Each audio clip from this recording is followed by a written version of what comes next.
Depuis la sortie des vidéos Iceberg sur la chaîne, on s'enfonce de plus en plus dans les informations les plus secrètes concernant Hunter x Hunter. Et malgré déjà 2 épisodes Iceberg à mon actif, le nombre de secrets enfouis est encore et toujours aussi immense. Parmi toutes les données cachées, le personnage dont on va parler aujourd'hui représente probablement à lui seul l'un des plus grands mystères de Hunter x Hunter. Son nom est Jing-Frix. Salut à tous, c'est Hunter404 et aujourd'hui on va voir ensemble 5 secrets assez méconnus sur Jing-Frix.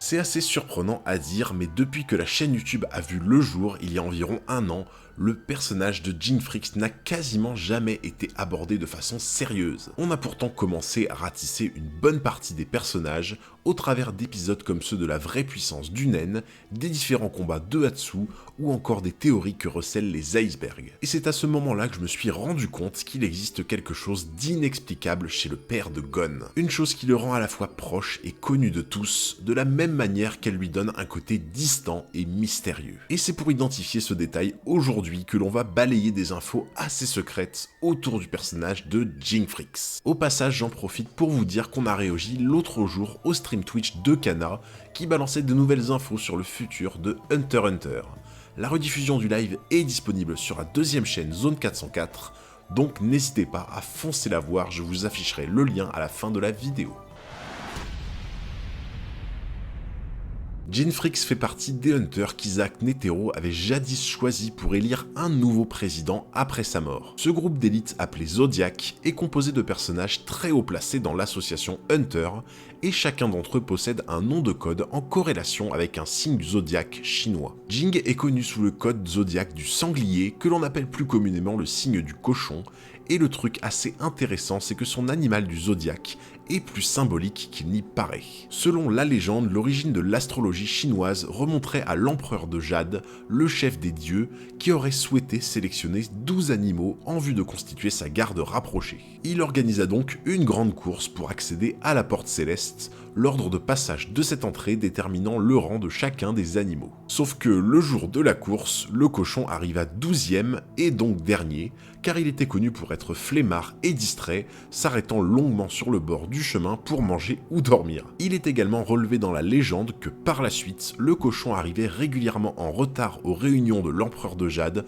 aux côtés des autres animaux. Et le truc amusant, c'est que pendant l'arc de l'élection, il est mentionné que Jing ne se présente jamais aux réunions, et il est justement reconnu par ses confrères comme étant têtu, dédaigneux et avançant à son propre rythme sans se soucier des autres. On a même droit à un autre petit clin d'œil au moment où les Zodiacs se réunissent après la mort de Netero, car devinez qui arrive de façon un peu flegmatique, en retard et surtout en dernier. Il existe même une version du mythe dans lequel le cochon avait réussi à persuader l'empereur de Jade de le choisir comme juge de la valeur de chaque animal. Sauf que l'empereur constata que le cochon s'était lui-même placé en tête de liste, ce qui provoqua sa colère ainsi que celle des autres animaux qui décidèrent à l'unanimité de le punir en le plaçant à la 12e et dernière place. Cette subtile référence se remarque d'ailleurs facilement quand on voit à quel point les autres Zodiacs ne peuvent pas supporter le caractère de Jin. Grid Island est un arc d'une importance capitale dans Hunter x Hunter, car ce jeu vidéo créé de toutes pièces avec le Nen permet de commencer à se faire une idée de la puissance de création aberrante de Jing-Frix. De base, un arc dans le style de Grid Island a été vraiment un précurseur de son époque, car le concept des isekai n'a commencé à devenir populaire que vers la fin des années 2000. Sauf que là où Togashi a vraiment frappé fort, c'est qu'il a lancé pour la première fois le principe d'un jeu vidéo alimenté par l'énergie de son créateur, non pas par le biais de Hunter x Hunter, mais de nombreuses années avant dans son manga Yu Yu Hakusho. En effet, Yoshihiro Togashi a tendance à revisiter ses concepts et modèles de personnages originaux tout en apportant des aspects uniques à chaque nouvelle incarnation, et c'est exactement ce qu'il s'est passé dans le cas de Grid Island et intrinsèquement dans celui de Jing-Frix. L'inspiration et les motivations de Jing, créant à l'aide de son naine le jeu vidéo Grid Island, est en partie basée sur l'histoire d'un personnage de Yu Yu Hakusho nommé Amanuna, également connu sous le nom de Game Master, ou encore maître du jeu. Ça c'est vraiment pour ceux qui galèrent de ouf avec l'anglais, me remerciez pas. Amanuma possède la capacité de donner vie aux jeux vidéo, ainsi que d'y habiter avec ses adversaires en tant que territoire. En d'autres termes, cela revient à dire qu'Amanuma, à l'image de Jin, est capable de faire en sorte que tout ce qui arrive aux personnages du jeu leur arrive également dans la vraie vie. Et le truc assez cocasse, c'est qu'Amanuma lui-même a été en partie inspiré de l'un des premiers mangas de Togashi en 1987, nommé Tonda Birthday Present, dans lequel un jeune garçon donne vie accidentellement à un jeu vidéo populaire. On n'aurait donc peut-être jamais eu le droit au personnage de Jing si Tonda puis Amanuma n'avaient pas existé avant lui. Je trouve ça vraiment fou que Togashi puisse transcender des personnages aux idées puissantes à travers des mangas et des époques complètement différentes, et pour le coup c'est ce qui a permis de créer en partie Jing ainsi que Grid Island. S'il existe un moment marquant dans l'arc de l'élection du nouveau président Hunter, c'est bien celui-là. Vu de l'extérieur, la scène donne juste l'impression que Leorio a réussi à surprendre Jing avec une nouvelle capacité de Nen. Cependant, si on s'intéresse d'un peu plus près au dessous des cartes, cet uppercut donne bien plus d'informations secrètes que l'on pourrait le croire. Avant toute chose, il est bon de rappeler que même si Leorio semble avoir développé son Nen de façon éclair en l'espace de quelques mois, un personnage comme Jing lui reste immensément supérieur en tout point. À partir de ce constat, il est donc normal de se demander pour quelle raison Jing a choisi de ne pas esquiver le point de Leorio, et en fait il en existe trois. La première, est clairement la moins crédible, supposerait que Jing se soit laissé frapper volontairement à cause de la culpabilité qu'il éprouverait envers Gon.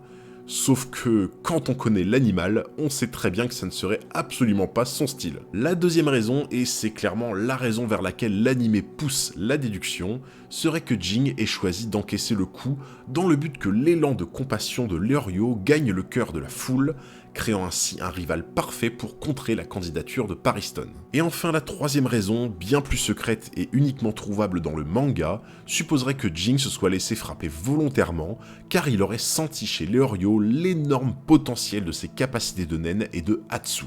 Pour bien comprendre l'énorme respect que le père de Gon éprouve envers Leorio, je tiens quand même à rappeler qu'un génie du Nen comme Jing a pris la peine de réutiliser le Hatsu d'un homme supposé n'être qu'encore qu'un novice dans le domaine du Nen. Mais le truc bien plus dingue et que peu de gens savent, c'est que la capacité de copie de Jing est encore plus craquée qu'elle en a l'air. Théoriquement, la condition est que Jing est censé encaisser le Hatsu de quelqu'un pour pouvoir le réutiliser par la suite.